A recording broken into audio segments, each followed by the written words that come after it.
pè pàdé àlàáfíà láàrin gbogbo ẹlẹ́sìn àti ìparí ẹ̀ ti bẹ́ síta kí ni nǹkan yín lára sọ́nà business yín fẹ́ dí ni ẹ̀yin Kasongo Sunna sí ọ̀nà business ọ̀nà àtijọ́ àti mú yín fẹ́ dí ni tíra tẹ́ ń kà jáde sẹ́yìn lẹ́kọ́ ni yàtọ̀ fún Quran yàtọ̀ fadis sẹ́yìn lẹ́ ń ka gbogbo àwọn tíra ẹ̀yin lẹ́kọ́ ni kí ló dé títí yín le tó báyìí torí Ọlọ́run adìde ká ìdìde ẹ ti bẹ̀rẹ̀ èpè ẹ ti bẹ̀rẹ̀ ebú ta la nabi bú ta la nabi ṣépè fún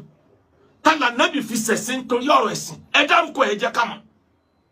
Christian wo traditionalist wo la nabi fi ṣẹ̀sìn tabati yada abi laabi tó wà ní Quran ẹ máa dánwò tí arákùnrin yẹn fi kan nabi ni ta nabi ọ̀lẹ́ni tí ó gbìjà ẹ̀ ká kí àyà yẹn tó sọ̀kalẹ̀ nítorí Abu Lahab nílẹ̀ Saudi ṣé wọ́n sọ fún yín pé kò sí Christian ní Saudi Arabia ni percentage wọn kéré ni just 2%. ṣé wọ́n sọ fún yín pé àwọn ẹlẹ́bọ díẹ̀díẹ̀ ò tún kù ní Saudi Arabia ni percentage wọn kéré ni just 1%. wọ́n torí ẹ̀ pa wọ́n jọ ń gbé ni kí ló dé tẹ̀yìn ní ká dọ̀tá àwọn tí wọ́n jẹ́ ẹlẹ́bọ àwọn tí wọ́n jẹ́ traditionalist kí ló ń dé tẹ̀yìn ní ká dọ̀tá Christian kí ni a ṣe fún wa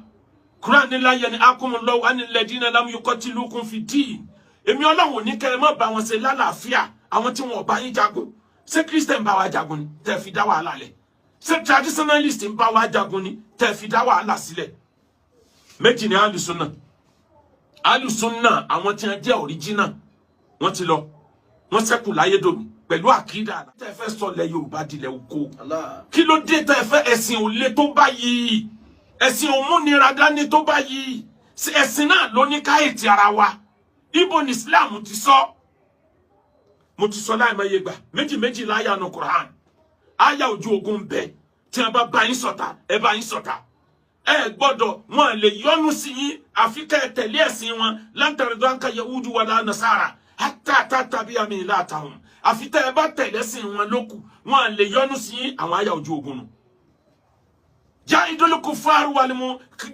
kuffara wal munafiqin waglus alayhim báwọn jà ẹlẹ́ kankan mọ́ wọn àyà ojú ogun ni àwọn àyà àgbà tí ò sójú ogun wà lẹ̀ tó jẹ́ àyà àfẹ́ tó jẹ́ àyà àfọkànbalẹ̀ tí wọ́n bá ń jagun lọ́wọ́ ní Nàìjíríà ìjọba Nàìjíríà ò ní máa sọ fún wọn wípé àwọn tẹ́ ń bá jagun àwọn Boko Haram ẹ dákun ẹ bẹ̀rù Ọlọ́run o ẹ fọwọ́ ra wọn lórí ni o ntíjọba ó sọ ni pé ẹ clear everybody dànù ẹ clear wọn dànù ntí ń jẹ́ ojú ogun nìyẹn al-Islamu dinun wa dawla méjèèjì ní Islam kó pọ̀ ẹ̀sìn ní ìjọba ni bẹ́ẹ̀ náà ni Quran sì sọ kalẹ̀